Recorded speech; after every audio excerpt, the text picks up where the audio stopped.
There is nothing wrong with your internet. Do not attempt to adjust your settings. We are controlling the podcast. We control the squealing and the screams. We can make your heart flutter, your eyes blur from tears, or sharpen your mind to crystal clarity. For the next hour, sit back. We are in control of what you hear. We repeat, there is nothing wrong with your settings.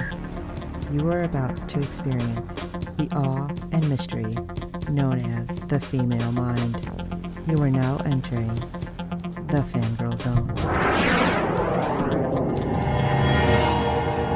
Welcome to Sci-Fi Talk on the Fangirl Zone, a podcast where we discuss shows on the Sci-Fi Channel. I'm Steve. And I'm Sean Fangirl S, and today we'll be discussing episode 10 of season 5 of Van Helsing. Okay, I like this episode. Yes. But I also kind of felt like it's another side quest. I'm like, damn it. Well, but I understand what's happening with this. I get it. Right. But it's like, yeah, move the ball forward. Well, and this may get him inside the wall at least, and give him a little bit of backup, I'm kind of hoping. That's what I was thinking. That's why I'm like, okay, I get it. Because this feels like ultimately it will push everything where it needs to be. Right. But there was still a question, which when we get there, I will bring it up because I'm like, wait a second. Okay. This seems odd. But I won't jump ahead. All right. Let's get into episode 10, PLURIBUS UNUM. Axel and Violet inadvertently save an important figure from America's past who could help turn the tide in their fight against the Dark One. Yes. And said person happened to be on another show that we did a long time ago. Yes, he was. I didn't. I'm like looking. Why does he look so familiar? Yes. I hate when that happens. Stare and stare. You're like, I don't know why I know this person. Now I do. Yep. He wasn't the only one. And boy, the other one, it took me forever to find him. What? There was another one? Yep. Oh, okay. The traitor guy. Oh my gosh. Okay, we'll have to talk about it. All right. Right. Take us away because I'm going to go crazy. All right. We open looking like we're back in the 1900s as we see a couple of very old houses. I mean, yeah, these look like they were built in the 20s or 30s. Well, I mean, I guess depends on what survived. Yeah, I guess so. Didn't think that there would have been too much of that within a couple of 100 miles of DC, but I could be wrong. I'm not an expert. Maybe it was one of those touristy towns. Oh, right. Yeah, that's a possibility. Because I wasn't even thinking of it. It's just like, okay, this is where we are. So maybe, yeah, it was a touristy town, or if there's Amish in the area. Right. Very true. All right. I've never been out there. I don't know. Yeah. And I've been to DC once, and that was as a kid. And we see a hooded figure coming out of one of the homes and passing Axel. Person passes Violet in a blue truck, so apparently they found transportation. Finally. And stops at the end of the bed of the truck. What's going on here? He turns around and walks back to the door and tells Violet he knows who she is because of wanted posters and TV. Probably not the best way to open things up. No, because immediately we see Violet slamming the guy against a building and putting a knife to his throat. And she wants Violet, to know if don't overreact. she wants to know if he's thinking of turning her in and is there a bounty? He says no and yes and needs her help. But if she's trying to get through the wall, he's the only one in town that could make that happen. That's a little too convenient. Right. That's what I was thinking. And I'm like, is he like some kind of spy? Right. And then 3 armed bikers appear and tell Violet to drop the knife, which she does. And when she tells them she didn't want any trouble, and they tell her to leave. Which is surprising. It's like, oh, you're not after me. Okay. Right. And this guy tells him that she's the vampire cure and that she's real. Now, if he would have just kept his mouth shut, Violet could have walked away and not had any problems. So they tell him to step away from her, and he gets closer to her as 2 of the men approach her. 2 men grab the guy, and something falls out of his pocket as Violet gets between them and the other gunman. She suggests that they just walk away and to leave him about his business, and is told that he is their business, not hers. Yeah, I'm like, okay, this is really weird. Yes, it is. So I'm like, all right. The only people at this point that we had seen kind of act like that were the ones that ran the fighting ring. Right. So that's why I'm like, oh God, are they having kids do stuff like this? What is going on? Right. Now, one of the men goes after Violet, who is able to get him off his feet. The guy tries to grab the other guy's gun, but gets thrown back. But Violet is able to take it away from him and slam the butt of the rifle into his face. And she swings it around to hit the other guy that was on the ground and starting to get up. But the third guy is able to hit her in the back of the head with his gun. The men grab For somebody who fights so well, she gets hit in the head a lot. She's Yeah. had a lot of concussions. That's all I'm saying. And the men grab the guy, put him in the back of the van as Violet gets up and finds what fell out of his pocket. It's a printed circuit board. That seems weird. Why are we going to have one of those? I don't feel like anybody really has power to be running like computers and stuff. Exactly. And Axel comes running out of one of the houses and asks her, what part of stay in the truck don't you understand? Let's see if she's... Oh, I can't even say a kid because it's like everything I've watched. It's like, stay in the house. The kid always like, yeah, okay. And then runs out and gets in some kind of trouble like this. Like, Right. Great. Violet tells him the guy needs their help. Axel goes, what the hell did you just do? She goes, I don't know. How are you dragging us into stuff? Exactly. You always seem to find a way, don't you? Axel reminds her that she was supposed to stay out of sight, and Violet mentions the documents he was supposed to get, which he replies they don't exist anymore, and that no one is able to get through the wall. No counterfeit documents to get him inside the wall. Well, Violet tells him that the guy told her he could get them through the wall, and we go back to Axel's line that he always says, that's not the mission. Yeah, but it's also pretty convenient, right? Yes, absolutely. Violet pulls out the circuit card and Axel wants to know what is it. And she tells him she has no idea, but it dropped out of the guy's pocket. Violet tells Axel there's only one way to find out as they head into the trading post. And Axel talks with the proprietor, otherwise known as Peter Kelmus from Stargate Universe, while Violet looks through the electronic parts. Axel ends up having to use some sterling silver to get the information about Aaron from the guy. Interestingly enough, the other guy, the kid, was trading in MREs. Yeah. So I was thinking, I'm like, wait, is this some kind of military base close? And they just didn't realize it, or they raided a military base. Like, right. Maybe there's something that you guys can use there. So we end up at the biker house as Axel and Violet scope out the hangout, and it's fairly fortified, but nothing that these two can't handle. And they see Aaron looking out a second-story window. Well, that's a good thing, I guess. Yeah, he's not chained up somewhere, I guess. Right. Later that night, they shine a flashlight towards his window to get his attention, and he steps out and points them in the direction to get them into the house, and they manage to get inside and up to his room. With as many people that was outside during the day, that was rather convenient.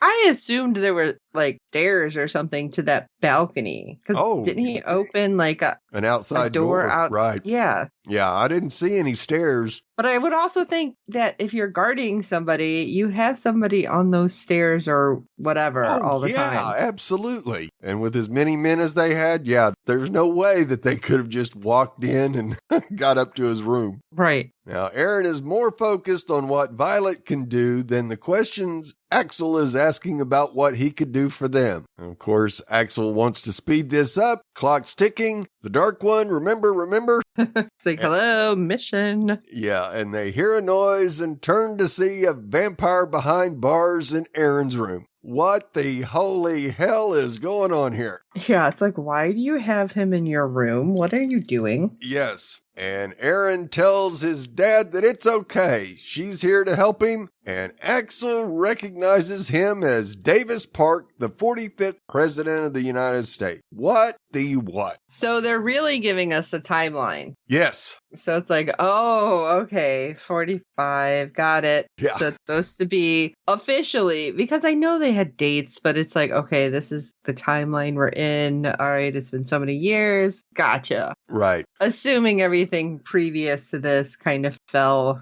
into the normal timeline. Yeah. Violet questions this as her dad told her that both of them died in the Rising, and that's when Archer took over.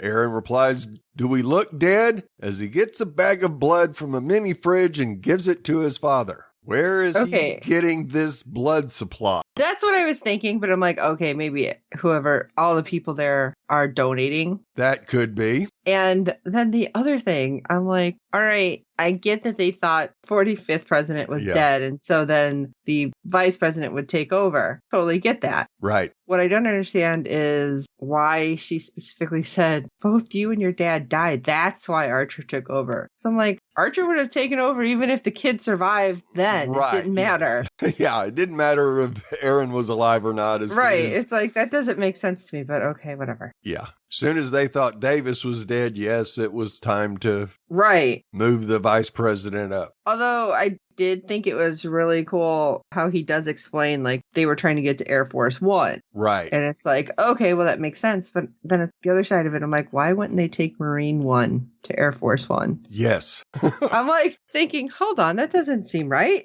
Yeah. So Violet wants to know, how is he going to get them through the wall? And Aaron tells her that comes later, after his father has turned. Well, that wasn't part of the agreement. Right?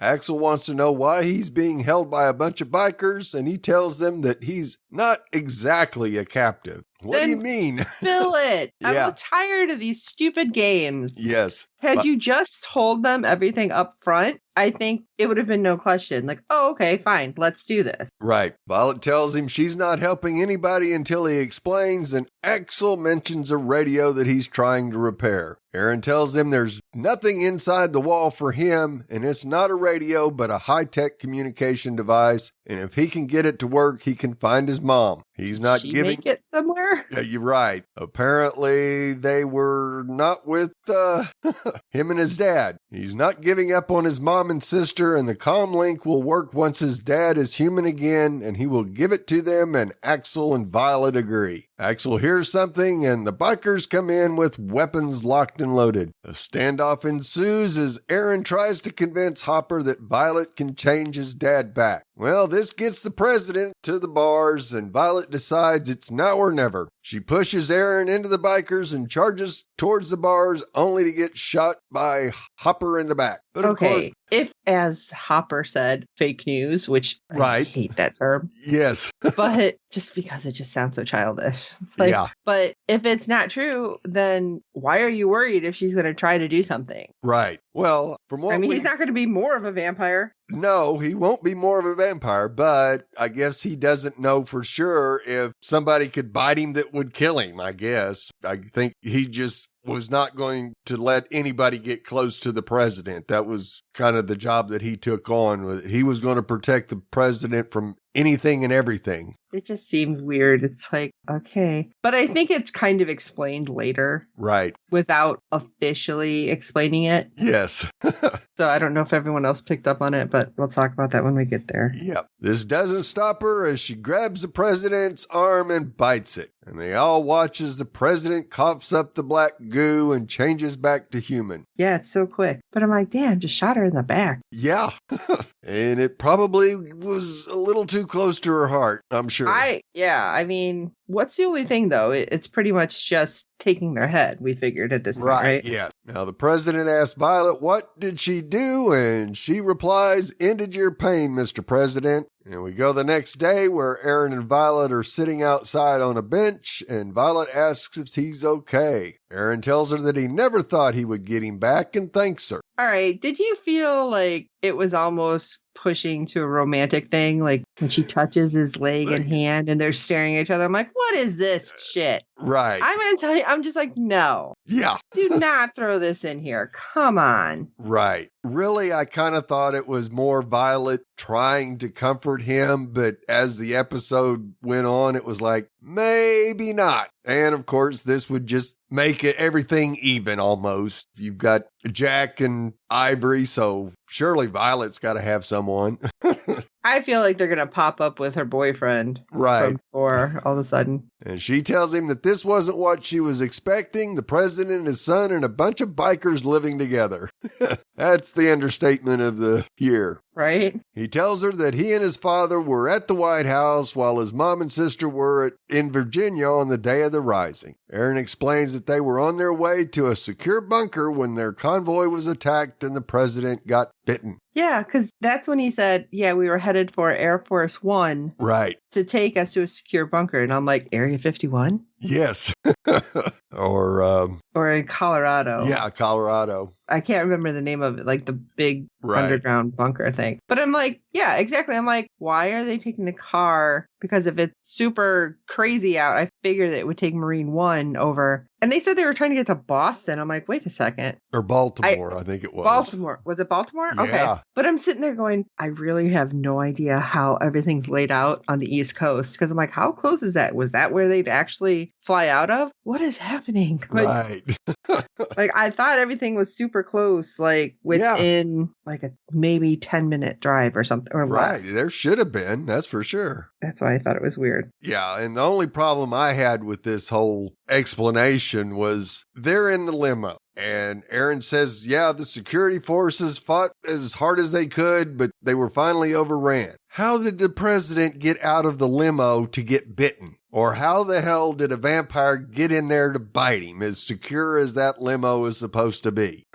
Unless they're saying, without saying it, like it happened before he got in? No, I don't think so. I think it was during this ambush that's when he got bitten. I don't think it was before they left the White House. Because he says they were able to get back into the limo and his father changed and couldn't resist anymore. And so he crawled over into the front seat and rolled up the window between the seats. Now that part I could understand. That, yeah, you get out, you get over the seat and you roll that window up and that's bulletproof glass between you and a vampire. Usually if it's that strong, then a vampire is not going to be able to get through it. And here's where Violet puts her hand on his leg as he tells her that he's not the same kid before the rising. Well, duh, nobody is. She tells him that he and Hooper did the best they could, and his dad felt it as well. He wonders if he even wants what he missed from his dad, and Violet tells him there's only one way to find out as the president comes toward them. He calls his son a strong and powerful man, saying that he hadn't seen him in a while, or at least not to his knowledge. Not as a normal person, anyway. And then we cut over to Hopper and Axel, as Hopper tells him that he didn't even vote for the man. Didn't believe in his politics or anything, but it was the right thing to do. And Axel agrees, and Hopper asks, now that he's human, what's next? And we go back up to Aaron's room where the president is sitting, asking, so Archer's dead and no one in the government is aware that Archer isn't Archer. You darn right, apparently. And you would think the people that worked in the White House would be noticing fewer and fewer people there. Maybe they're grabbing random people from outside. Yeah, maybe. Axel explains that there's no way of knowing until they can get to the other side of the wall, which is why they need him. Davis explains that his powers ended once they swore in his replacement. Aaron points out that he's not a vampire anymore and he's not dead. Davis tells him that he doesn't have any more power than anyone in the room once they evoke the 25th Amendment. Tells him that he's a relic of the past. And Eric he was kind of having a pity party, wasn't he? Oh, yeah. And you kind of understand that. Everybody we've seen so far that's been changed back has had some time to adjust back to being human because of being a vampire. Flash killed his family and Julius, of course, did all that stuff. Now, in the president's case, he didn't kill anybody, but as we find out later, he had an idea of what could happen. That explains it a little more than just what was happening here. Right. I feel. Yeah, I think that was Davis's whole issue coming up until we get to the end of the issue and why he was so hesitant. Yeah, I want my job back. And no, I'm old and a relic. And so Aaron tells him that's BS and pulls out the case that only he can open. Aaron tells him he has to open it, and the president finally does. And of course, Violet asks, what is that? And Davis tells him it's the football. And Axel goes, football? You mean nuclear football? Oh, no. Yeah, it was like, wait, what? Oh, that football. Yes. And Davis tells him it's a little more than that, as it also has a direct link to Operations HQ at the Pentagon. Well, that could turn out to be useful, not counting on it. Axel wants them to contact them, but Davis tells him that they will think he is an imposter and that he and the device are footnotes in history. Aaron sits in front of him and tells his dad to forget contacting Washington, but he can still use the tracker to find Mom and Tina. Davis tells his son that his mom and sister didn't make it as they were attacked before they were, and the last he had heard was there were no survivors. Of course, Aaron is not going to believe it and storms outside with Violet behind him. And she tries to comfort him, but he has to find out for himself, so he's going to take a truck. And of course, Violet is telling him he can't go by himself, so she volunteers to go with him. Yeah, because she was really going to let him go by himself anyway. Right, yes. So Hopper and Axel step outside, and Hopper informs him that there are Coyote Town that run under the wall in a town called Pendleton, just a couple hours north of here. Axel wonders when they could head out, and Hopper wonders that the president might not be safe in D.C. when Axel notices something and they find digs on the ground by the van. Yeah, I'm guessing they decided not to wait. Yeah, he tells Hopper that they knocked him out and took the keys to the truck. Hopper figures they're at best an hour ahead of them and they will catch up to them. Yeah, except Axel tells him that it only depends on where they went. And Davis tells him he has a pretty good idea of where they went and that Aaron figured out the last possession of his wife's convoy. I'm trying to figure out how they got an hour ahead of them. Right.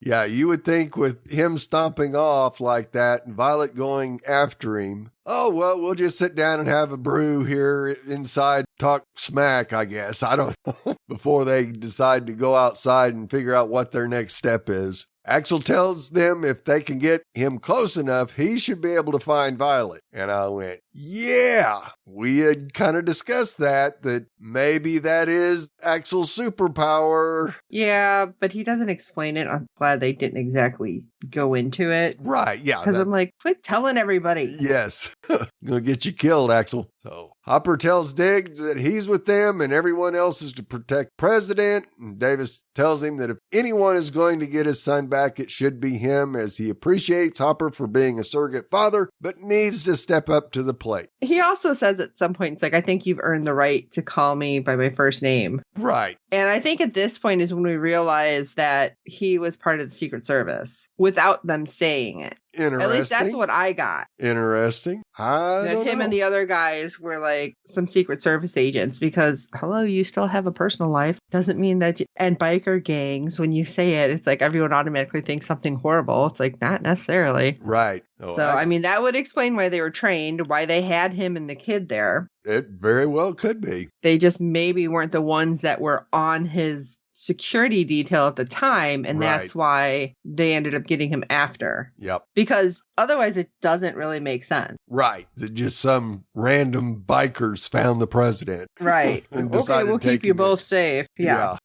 Axel hands the president a gun and tells him to lock and load. So we cut to Aaron and Axel, who's happened to have a flat tire, of course. Something always goes wrong. As Violet is telling him about her only trip to the White House where she had swiped an official mug. I don't know if I believe that. Exactly. Isn't that treason? Well, not if you don't get caught. Aaron tells her they almost crossed paths back then, but he was socially awkward back then, and she probably wouldn't have liked. Violet says, who says I like you now? And you kind of go, that's where I'm feeling. Yeah, it's like, stop pushing it. Yep. So Violet tells him that her dad put her and her sister in military school, which Aaron thinks is child abuse, but Violet tells him it wasn't that bad and she has the skills to survive. Yeah, I mean, I like the little joke there, but at the same time, it's like, that was just delivered kind of flat. Yeah. Aaron tells her that their parents made them survivors and Violet hears something. We see a couple of amps appear and Violet tells him to get into the truck. She's got this. And he tells her he's not hiding anymore. Violet shoots one and her gun jams, so out comes a sword as she takes on one with a spear. Aaron grabs a machine gun from the truck and fires at another vamp, and his gun jammed. Boy, what is it with these guns here lately? Oh, I'm sure nobody's cleaning them and oiling them properly. Yeah, more than likely. Violet battles the other two as Aaron is attacked by the one he shot, who is able to knock Aaron off his feet, jump on him. Just as the vamp He doesn't exactly look like he was trained really well. No. Just as the vamp is about to bite him, Violet is able to shoot him in the head, and Aaron gets up and pumps several more bullets into it. Violet knocks... I did it. I shot him in the face. Yeah. He was really proud. It was like the first vampire he's ever had to fight. Yeah, it's true. Violet knocks one of the vamps down, and it bites her legs, and she tells him to suck on it. And it coughs up the black goo. Violet yells to Aaron to look out as the last vamp sneaks up behind him and bites him. And as he begins to turn, he blacks out. Okay, so I got a question here. Right. So I thought, at least with Vanessa, I remember the vamp did not want to bite her after she was able to change them because they could smell it or something. Right. So that's why I didn't understand why the one vamp bit Violet. Oh, well, yeah. Well, I don't know if they could smell it. Yeah, you would think they would smell it. But of course, back in season 1 and 2, it was word of mouth got around. And this is in part of the country where they've never been. Okay. So but then the one that bit Aaron, like, why is he knocking out so fast? Because they weren't all changing that quickly. And that's why I thought that was weird. It's like, how is he going to go down that fast? It's like, oh my gosh. Yeah, they pretty much all changed pretty quick. I mean, we saw in the flashback from the previous week when the feral bit Sam. He was changing right away. Oh, that's true. But he had also been losing some blood. Right. Because they cut him, his Achilles tendon. So he was bleeding some. Yep, that's true. I don't know. Yeah. So we cut to Axel and the group that are searching for the kids. And I noticed that off in the distance, you see a couple of cars drive by and you go, oh, okay. Way too many cars on the road at this site. Axel tries to convince the president that there are still survivors out there, and he tells Axel it's his fault, and Axel tells him nobody could know that this was coming. The president explains that when he took office, a month later, he was sat down and briefed on all the secrets the government keeps from the public, and the existence of vampires was one of them. What? Yeah. What? No telling what else is in that file of secrets. And Axel tells him there was no way he could have known the volcano would blow its top, and the president tells him he should have taken the threat more seriously before that, and that all this loss happened on his watch. Well, Axel tries to switch up his tactic here by telling him they can still make it right. We help kill the Dark One, and once that happens, people are going to need someone to bring hope back and believe in. And the president wonders how they can fix all of this, and Axel tells them that with the Van Helsings they can. Dun, dun, dun. Yeah.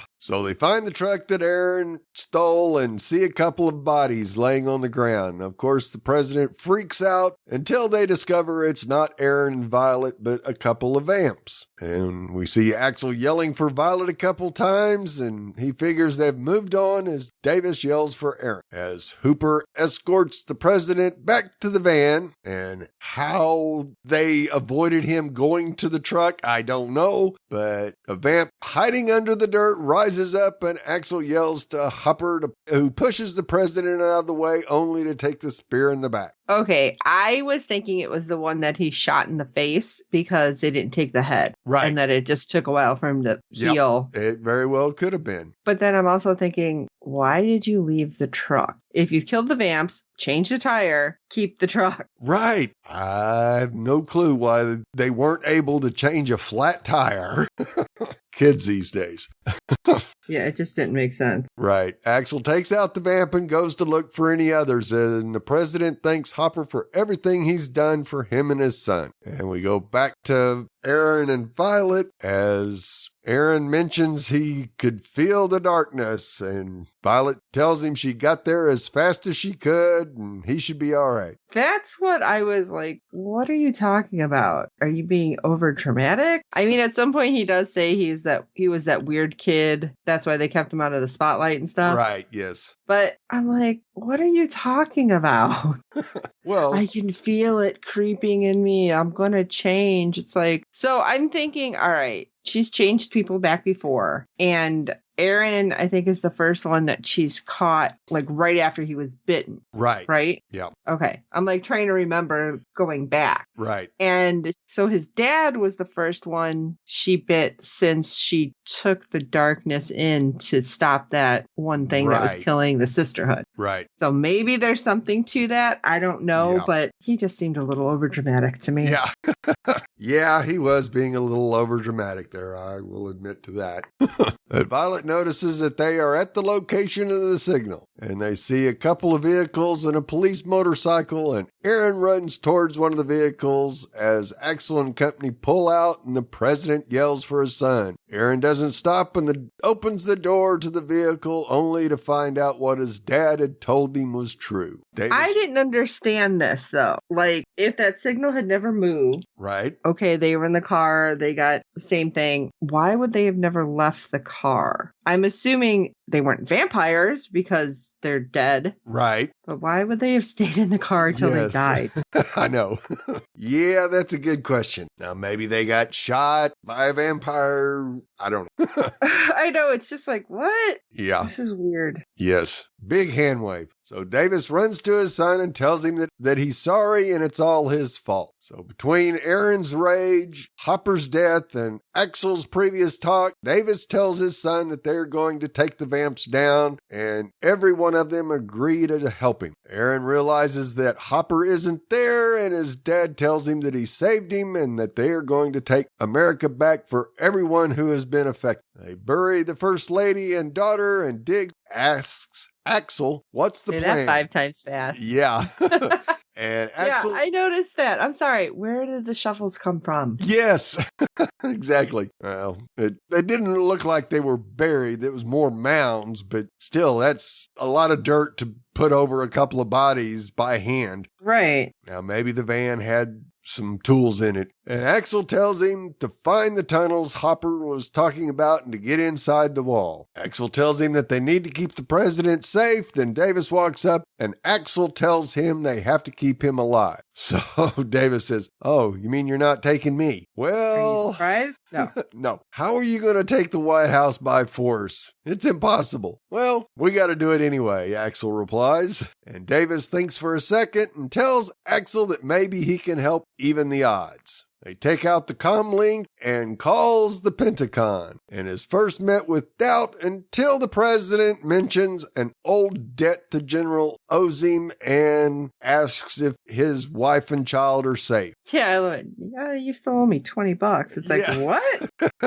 And the general tells him that he doesn't take orders from him anymore, and Davis tells him there are some truths he needs to know about. Dun, dun, dun. Yeah. I just had that very dramatic moment at the end. It's like, okay, calm down. Right. But I think it would have been better to hear Davis explain the Archer situation and then get a shot of the general's face and then cut the episode there. Like, oh God, I can't even remember what they were. Like the old serials that they would have. Yes. Like you just feel like he's going to look into the camera and be like, oh, you know? Exactly. I don't know why I had that feeling, but I think we'll probably open with basically that next week. I don't know. I think we're going to go see though. what Jack and Ivory are doing. Well, that's why I'm saying I feel like we're going to open with us getting just like a minute of Davis explaining what's going on. Right. And then we'll go over to Jack and Ivory. Or hell, we may end up with Vanessa. That's true. Because can't forget, she's on the board again. Yep. And she's in D.C. Yeah. And this is episode 10. And we only have three more episodes. So at some point, and it better not be the last episode. Right. They're going to come together. Yes. So, I don't know. I think this is going to work out. Maybe.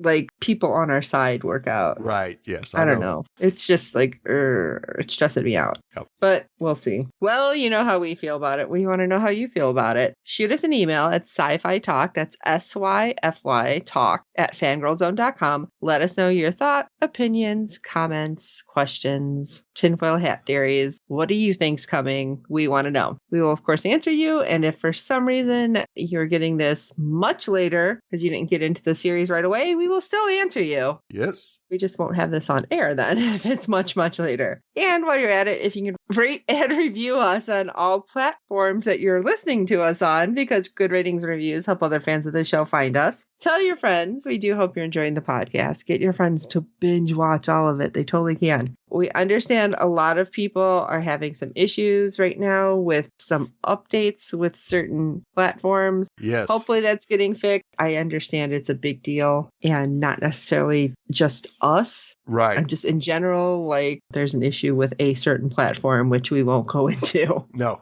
But don't forget to check out the website, www.fangirlzone.com, and our contacts page is there so you can have all the ways to contact us, Twitter, Facebook, all of our emails, every other platform we're on, because I never remember everything that we're on. And for this episode of Sci-Fi Talk, I am Sean Fangirl S. And I'm Steve. Well, if we can get close enough to Violet, I should be able to find her from there. It's hard to explain, but I got a sixth sense when it comes to the Van Helsings. And until next time.